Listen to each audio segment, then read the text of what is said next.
You know what I never could figure out early on in my woodworking? Why my projects always felt like they were fighting me. I'd pick up a board from the lumberyard, run it through the planer, glue it up, and 6 months later it would warp, crack, or twist on me like it had a mind of its own. I spent years blaming the wood, blaming the glue, blaming the humidity in my shop. Then I started digging into how medieval European woodworkers built furniture, doors, and timber frames that are still standing after 600, 700, even 800 years. And what I found completely changed the way I think about this craft.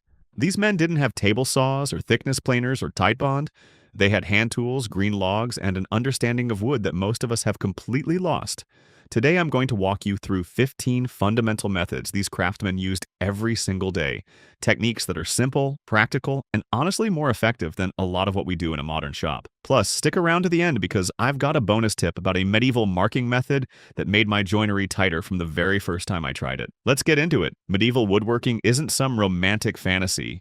It was a trade practiced by working men across Europe from roughly the 11th century through the 16th century, in England, France, Germany, Scandinavia, and beyond. These were carpenters, joiners, coopers, and wheelwrights who built everything from cathedral roof trusses to simple stools. And the reason their work has survived centuries while our projects sometimes don't survive a single season comes down to something pretty straightforward. They understood wood as a living material, and they worked with its nature instead of against it. There's a principle that runs through nearly everything medieval craftsmen did, and it's this: the wood tells you what it wants to be. Your job is to listen. That might sound like philosophy, but as you'll see today, it's the most practical advice you'll ever get. The first method, and the one that changed everything for me, is riving. Instead of sawing a log into boards the way a modern sawmill does, medieval woodworkers split their logs along the grain, using wedges and a froe. When you saw through a log, the blade cuts across the grain fibers wherever it pleases. But when you rive, the wood splits along its natural fiber lines. The result is a board where every single fiber runs unbroken from one end to the other. I tried this for the first time with a section of red oak about 4 years ago,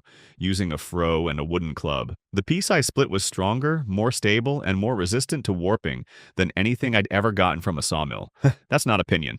That's the physics of unbroken grain. Medieval craftsmen knew this instinctively, and they used Riving stock for everything from chair legs to roof rafters. The second method is working green wood. Now, most of us have been taught to never use green or freshly cut wood. Wait until it's kiln dried, we're told.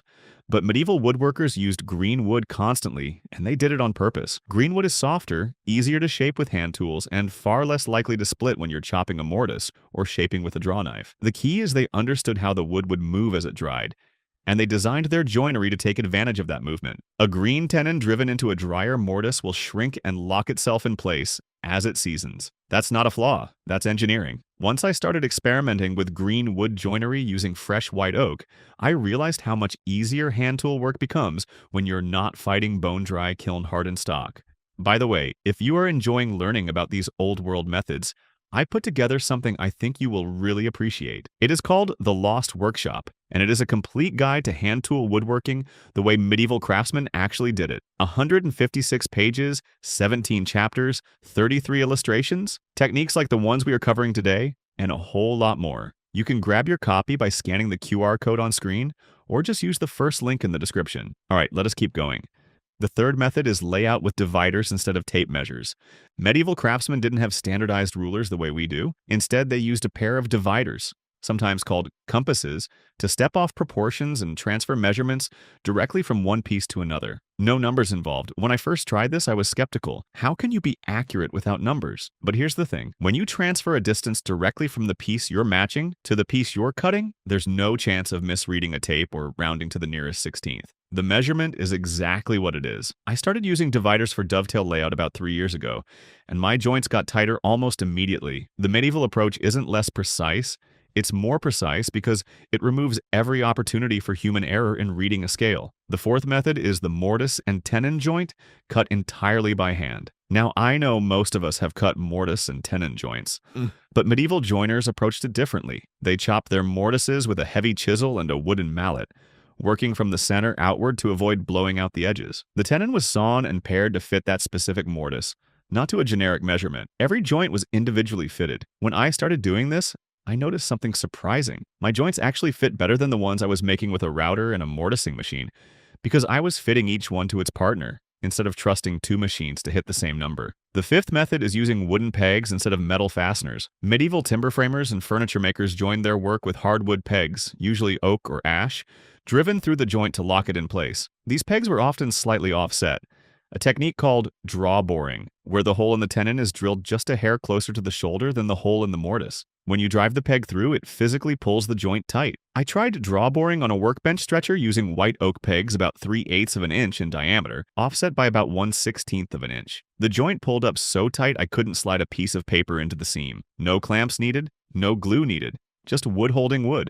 The sixth method is using a draw knife and shaving horse for shaping. Before sandpaper, before spoke shaves became common, medieval woodworkers sat at a shaving horse and shaped their stock with a draw knife. A shaving horse is a foot-operated clamp that holds your workpiece while you pull the draw knife toward you. It's fast, it's intuitive, and it gives you incredible control. I built a simple shaving horse out of a pine log and started using it with a 10-inch draw knife for rounding chair legs. What would take me 20 minutes at the lathe took about 5 minutes on the shaving horse, and the surface quality was beautiful. The tool marks left by a sharp draw knife have a warmth to them that no sandpaper can replicate. The seventh method is hide glue. Before modern synthetic adhesives, woodworkers used glue made from animal hides and hooves. Now, I'll be honest, when I first heated up a pot of hide glue, I thought it smelled terrible and seemed like a lot of trouble. But once I used it, I understood why medieval craftsmen relied on it for centuries. Hide glue has one enormous advantage over modern glue. It's reversible. You can disassemble a joint with steam and heat, make repairs, and re-glue it. Medieval furniture was designed to be maintained across generations,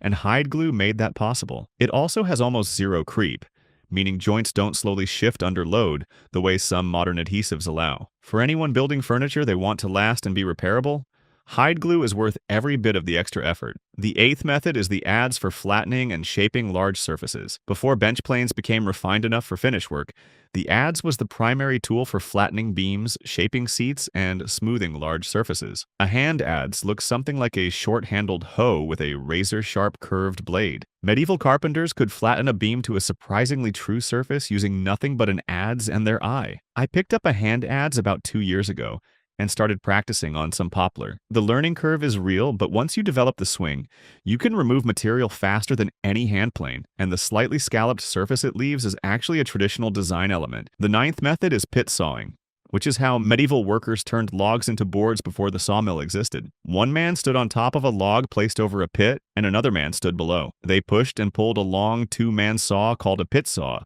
through the length of the log. It was brutal, exhausting work, but it was the only way to get sawn planks before water-powered mills became common in the 13th and 14th centuries. I've never actually pit sawed a full log, but I've seen demonstrations, and it gives you a profound respect for how much labor went into every single board. The 10th method is steam bending. Medieval wheelwrights and boat builders discovered that soaking or steaming certain species of wood, particularly ash, oak, and elm, made them pliable enough to bend into curves without breaking. They would heat the wood in a steam box, or sometimes just over a fire, then quickly clamp it around a form. I built a simple steam box out of a length of 4-inch PVC pipe and a wallpaper steamer and bent my first piece of white ash into a curve for a chair back. The wood bent like it was made of rubber. Medieval craftsmen used this technique for everything, from wheel rims to boat ribs to curved furniture parts, and it works just as well today with the simplest possible equipment. The 11th method is using a pole lathe for turning. A pole lathe uses a foot-operated treadle connected to a springy overhead pole, usually a green sapling, to spin the workpiece. You push down with your foot, the piece spins toward you, and you cut on the downstroke. When you release, the pole springs back and the piece reverses. Medieval turners used pole lathes to make everything from chair legs and spindles to bowls and tool handles. I set one up in my backyard using a 12-foot ash sapling, and turning on it felt completely different from a powered lathe. Slower, yes, but far more connected to the material. You feel every cut through the tool and through your foot on the treadle. The 12th method is wedged through tenons. Medieval craftsmen frequently drove their tenon completely through the mortise piece, then drove hardwood wedges into a saw kerf cut in the end of the tenon. As the wedges are driven in, the tenon flares out like a dovetail inside the mortise, making it physically impossible to pull back out. I use wedge-through tenons on almost every workbench and sawhorse I build now. They're stronger than a standard mortise and tenon. They're beautiful when you flush cut and plane the end grain, and they require zero hardware. The 13th method is understanding wood selection by reading the tree. Medieval woodworkers didn't just grab whatever lumber was available. They selected specific parts of specific trees for specific purposes. Straight-grained oak from the trunk for structural beams, Naturally curved branches called crooks for knee braces and boat ribs. Dense, slow-grown wood from shaded hillsides for tool handles. They understood that where a piece of wood grew on the tree determined its strength, its grain pattern, and how it would behave. Once I started paying attention to this, even when picking boards at the lumberyard, my results improved noticeably. The 14th method is oil and wax finishing. Medieval woodworkers finished their pieces with what they had available. Linseed oil pressed from flax seeds, beeswax, tallow, and sometimes a combination of all three. These finishes penetrate the wood fibers, protect from moisture, and develop a deep, rich patina over time. I've been using a simple mixture of boiled linseed oil and beeswax, roughly 4 parts oil to 1 part wax melted together, as my primary finish for 2 years now. It's easy to apply, easy to repair, and it makes white oak glow in a way that polyurethane never has for me. The 15th method is tool maintenance as a daily practice. Medieval craftsmen sharpened their tools constantly, not once a week or when they felt dull, but as a continuous part of the work. A sharp edge was not optional when every cut was made by hand. They used natural stones, often river stones or quarried sandstone, and stropped on leather dressed with fine abrasive compounds. I adopted this habit about 3 years ago, keeping a leather strop and a fine waterstone right next to my bench. I touch up my chisels and plane irons every 15 to 20 minutes of use. The difference in surface quality and the reduction in effort has been dramatic. It's not extra work, it's part of the work. Now let me share some patterns I've noticed in my own shop over the years, habits I used to follow that medieval craftsmen handled completely differently. The first pattern is relying on machines for accuracy. I spent years assuming that a table saw or a router gave me more precision than hand tools ever could. But what I learned from studying medieval methods is that a sharp hand tool guided by a carefully scribed line is often more accurate, because you're responding to the wood in real time instead of pushing it through a fixed machine setup. The second pattern is fighting wood movement. I used to try to lock everything down with modern glue and screws,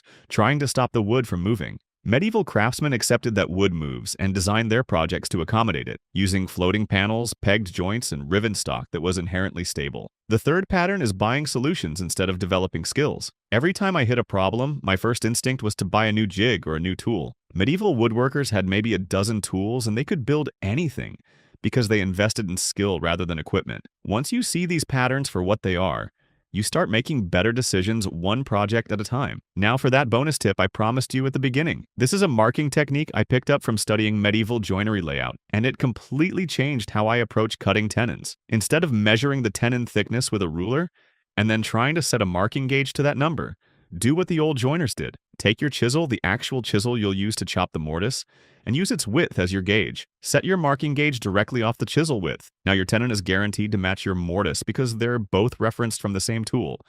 No numbers, no tape measure, no chance of mismatch. I've been doing this for about 3 years now, and I haven't had a sloppy fitting mortise and tenon since. It's so simple it almost feels like cheating, but it's exactly how medieval joiners worked. Every measurement came from the tool or the workpiece itself, never from an abstract number on a ruler. Before we wrap up, if today's video taught you something new, imagine having 100 techniques like this at your fingertips. That is exactly what the Lost Workshop is.